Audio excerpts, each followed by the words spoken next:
The New Orleans Pelicans have announced that they're willing to trade CJ McCollum, Brandon Ingram, and former first overall pick Zion Williamson and break up this trio to rebuild.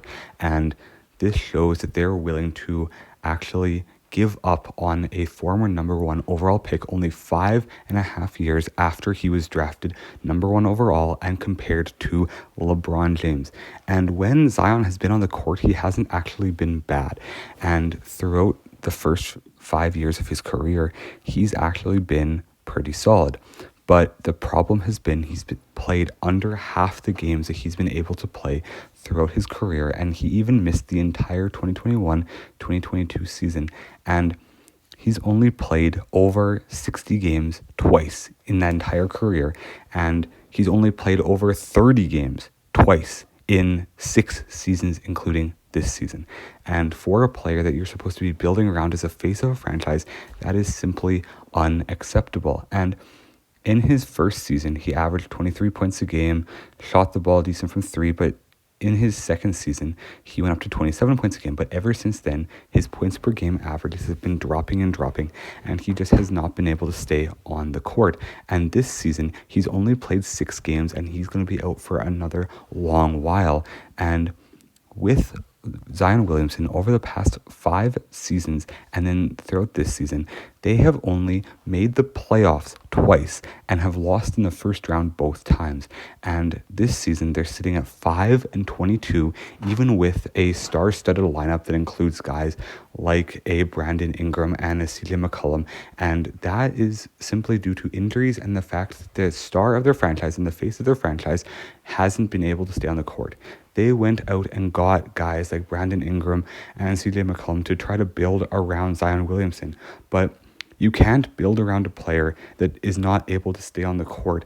And you can't build around a player that throughout the first 5 to 6 years of his career has steadily decreased in points per game and in efficiencies. And throughout his career, his three-point shot has been a question because as he's been injured more, you're going to need more explosiveness, and you're going to need to develop around other skills because the explosiveness that he once had, that he was known for in college and in his first couple of seasons, is not going to be there forever, because when you have too many knee injuries and lower body injuries, eventually the explosiveness gets taken away. And his three-point shot in his first year looked really good. He shot 43%, and in his first game, he hit a bunch of them.